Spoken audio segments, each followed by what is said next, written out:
ফুল মেলায় গিয়ে যে আমাকে মেলার মাঠে বসেই কাঁদতে হবে এটা আমি কখনো আশা করিনি। তো চলো সবটা তোমাদের প্রথম থেকেই বলি। তো আজ আমি এসেছি কাকদ্বীপ ফুল মেলাতে, এটাকে আনন্দ মেলাও বলে, কিন্তু আমি তো আনন্দ পাইনি, আনন্দ পেয়েছে ওরা। যাই হোক, সব দুঃখ এক সাইডে রেখে আমি চলে এলাম আর্ট দেখতে। আর এখানে এসেও দেখি এক বেচারা প্রেমের জালে ফেসে গেছে। তাই বলি প্রেম টেম বাদ দাও, প্রেমানন্দজি মহারাজের কথা শোনো। আর মেলায় যে এত ভিড় ছিল, কেউ সাইড দিচ্ছে না ভাই, তাই আমি বললাম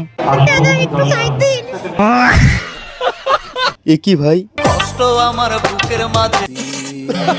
বুঝলাম সব প্রেমে ব্যর্থ হয়ে এইগুলো করছে। আর এই ভাই তো কানে হেডফোন লাগিয়ে কেমন নাচছে দেখো। তোমার মরণের চুলকানি উঠছে। যা একটু হাসি খুশি ছিলাম তাও দেখি এখানে এসে ভেস্তে গেল। এখানে ভাই প্রেমের বিচ্ছেদের গান চালিয়ে দিল। এই গান শুনে আমি আর কন্ট্রোল করতে পারলাম না, তাই চোখে জল মুখে হাসি নিয়ে এই মেলার মাঠে বসে বললাম কাঁদতে। আর এরা ভাই আলাদাই স্যাড গানেও দেখি নাচে। যাই হোক, ওরা স্যাড গানে নাচুক, আর তোমরাও এরকম ভ্লগ দেখার জন্য লাইক আর সাবস্ক্রাইব করো। Tata bye bye.